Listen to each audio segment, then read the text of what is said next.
Banyak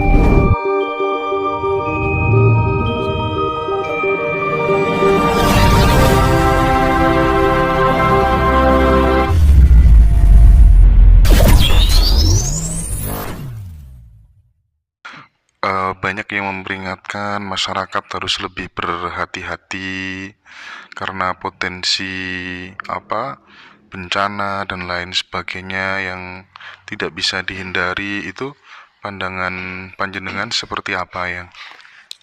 Jadi karena manusia hidup bermasyarakat, bergaul dan berkumpul, kita harus bersikukuh tetap menjaga negara Pancasila. Tapi Pancasila itu suatu ideologi dasar. Jadi bangunannya harus ada. Kalau bangunan udah harus jelas. Ini genteng, sirap, gelombang. Ini sokonya yang gurunya yang mana harus jelas ya. Oleh karena itu kita harus menengok sejarah perkembangan bangsa ini. Bangsa ini sejak tahun 74 itu sudah tidak pernah melaksanakan Pancasila dengan baik. Karena Pancasila itu ada pendampingnya. Pancasila itu kan dipidatokan Bung Karno di depan sidang Dukur di Cumbujo Sakai pada waktu tanggal 1 Juni 1945. Tapi sebelum itu penggaliannya itu sudah ada. Penggaliannya itu sejak tanggal 4 Juli 1900 tahun 27. Setelah Bung Karno bertanya pada tokoh-tokoh lama, tokoh-tokoh agama, tokoh-tokoh sepuh, tokoh-tokoh ini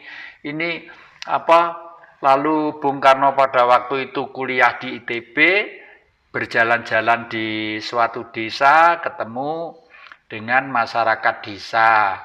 Di sana ditanya, kalau ada orang tuh kerja nyangkul di sawah, kerja keras, peluhnya itu diluweran, kena terik matahari, tidak pernah susah, tidak pernah masih kerja keras terus, tapi hidupnya kok miskin. Ditanya namanya Marhen. Nah, itulah sejarahnya. Jadi Marhen itu ternyata adalah bukan ideologi, nama orang yang kerja keras, pantang menyerah, punya tanah yang subur, punya kekayaan, tapi kok miskin. Apa yang buat miskin? Sistemnya. Oleh karena itu Bung Karno tidak pernah membenci kepada manusia, itu tidak pernah. Membenci Barat pun Bung Karno sebenarnya juga tidak pernah. Membenci Cina juga tidak pernah, membenci Arab juga tidak pernah. Justru Bung Karno mengakomodir semua itu dalam suatu wawasan yang dipidatokan di PBB ya. Sekitar tahun 60 itu. The Five Principles of Indonesia, Belief of God, Nationalism, Humanity, Democratic, dan Social Justice. Jadi ketuhanan yang Maha Esa, kebangsaan, kemanusiaan, kerakyatan, dan keadilan sosial. Jadi, ini adalah pendampingnya Pancasila. Kalau Pancasila tidak didampingi lah, Marhen orangnya, Marhenisme ajarannya, ya, Marhenis manusianya yang berjuang untuk orang-orang yang miskin tadi itu. Nah, kalau tidak didampingi itu, ya Pancasila tetap abstrak saja. Buktinya apa? Tahun 74 Pancasila itu dirubah. Yang rubah juga pinter Orde Baru itu. Makanya orang-orang gelarnya profesor semua, ya. Ada Profesor Daud Yusuf, ada Profesor Nugrono Susanto ya, yang dari TNI itu merubahnya indah. Tapi masih seakan-akan tidak bertentangan dengan Pancasila, tapi sebenarnya motivasi perubahan itu adalah menghapus Marhenisme tadi itu. Karena apa? Kalau Marhenisme nanti tetap dipakai sebagai bahan bangsa, pendamping Pancasila ini, Indonesia itu tidak bisa dikuasai oleh asing. Karena kenapa VOC di sini 500 tahun? Karena pengen rempah-rempah, ya toh, pengen pala tadi itu loh ya. Di Eropa meskipun membuat hamburger, membuat roti, membuat Kentucky dan lain sebagainya. Kalau tidak ada rempah-rempahnya rasanya sepo toh. Sepo. Nah, itulah makanya palapa itu adalah kekayaan yang besar di negeri ini gitu. Yang Jati sering meneteskan air mata ketika berbicara tentang beliau, Bung Karno. Apa sih yang sebenarnya yang Jati rasakan? Seolah-olah Bung Karno itu kan presiden. Kalau presiden itu kan biasanya semuanya serba terjamin begitu. Tapi seolah-olah saya merasakan ada sisi lain yang mungkin jarang orang memahami. Pripun yang? Detik terakhir Bung Karno itu sebenarnya disiksa, bukan tersiksa loh ya. Kalau tersiksa itu kan kodrat alam, tapi disiksa ya, disiksa. Oleh karena itu Bung Karno jauh-jauh sebelumnya sudah ngerti bahwa harus menata sejarah sehingga sejarah itu minimal menjadi pegangan persaudaraan bangsa-bangsa di dunia. Oleh karena itu, dan Indonesia khususnya dan dunia pada umumnya. Oleh karena itu yang terakhir Bung Karno kawin dengan Bu Dewi. Itu kan Jepang ya, darahnya darah Jepang. Karena Bung Karno sadar bahwa Jepang itu adalah negeri pulau kecil yang masih ada kaitannya dengan sejarah-sejarah berkepanjangan pada waktu itu dengan kekuasaan bangsa kita. Jadi Jepang tuh kostratnya Nusantara pada waktu itu Indonesia sekarang ini yang dulu pada waktu ibu kotanya masih ada di daratan Cina. Orang sana menyebut Sriwijaya itu Celepoce gitu ya. Sriwijaya itu disebut Celepoce gitu. Nah, lalu Bung Karno sudah juga sadar bahwa abad ke-17 leluhurnya itu sudah kuasa ibu kota Nusantara itu di Ternate sana tahun 1763 kurang lebih itu ya. Rajanya itu waduh gagah perkasa gitu. Itu kebetulan masih buyutnya Bung Karno, masih mbahnya Pangeran Diponegoro. Nah, dalam hal ini kepada adik-adik dan siapa saja, saya pengen memberitahukan, pengen mengabarkan, bukan menyebarkan ya. Kalau menyebarkan berarti saya punya ilmu. Berdasarkan pengamatan saya, Bung Karno itu adalah sosok titah manusia yang moksa dengan amat sangat sempurna. Moksa itu ada beberapa tipe. Moksa ala Pangeran Diponegoro, moksa ala Prabu Jayabaya, moksa ala Prabu Brawijaya, dan moksa ala Bung Karno. Menurut hemat saya, moksa yang paling sempurna adalah moksa ala Bung Karno.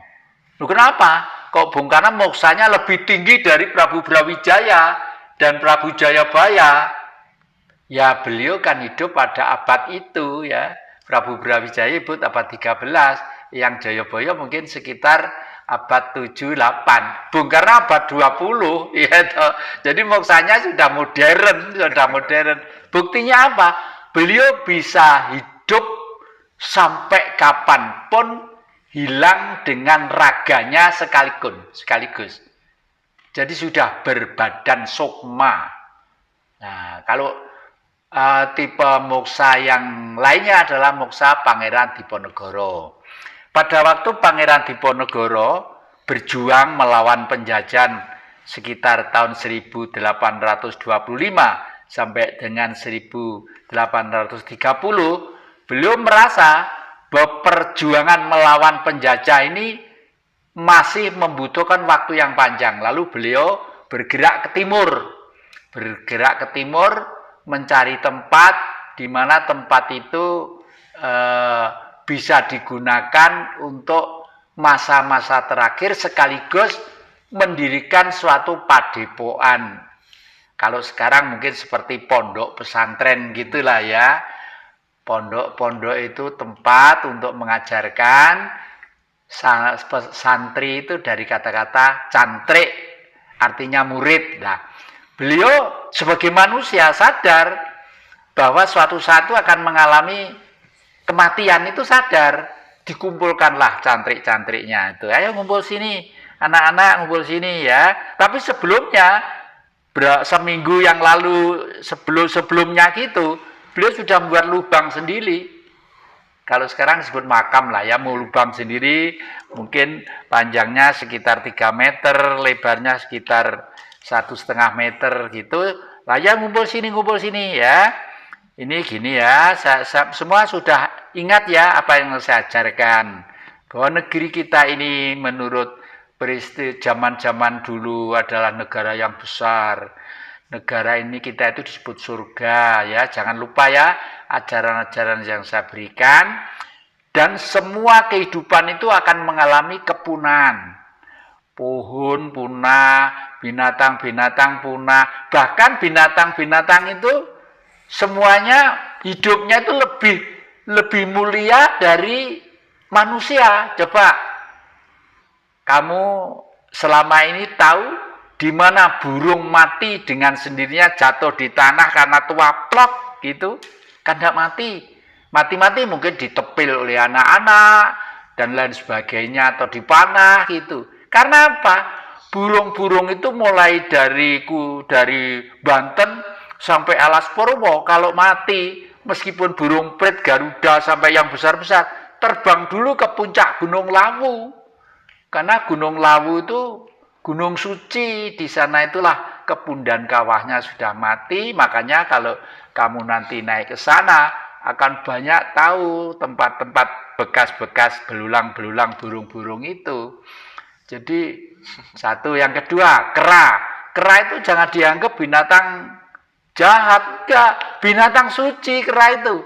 Kera itu kalau temannya mati, dikubur bareng-bareng, dibuatkan lubang, dikubur, lalu setelah itu dia di pohon-pohon itu prihatin, ya berdoa, ya bunyinya berdoa ya bahasanya kera, nguk, mungkin begitu ya. Tapi yang tahu kan Sang Maha, ya, Sang Maha. Tapi jelas dia itu prihatin loh. Jadi oleh karena itu zaman Ramayana sampai Mahabharata, peranan Anoman ketek putih itu selalu ada. Artinya apa?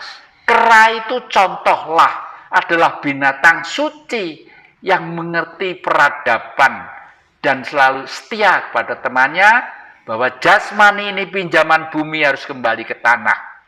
Sehingga diharapkan rohnya kembali suci menyatu dengan sang matahari gitu.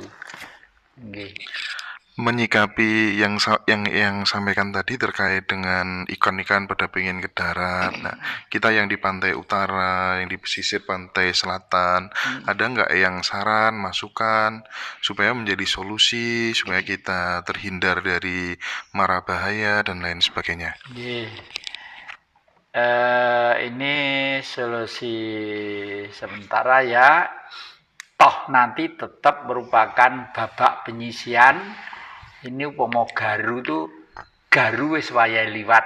Ya, tapi kita itu diberi kesempatan, diberi otak itu untuk berpikir.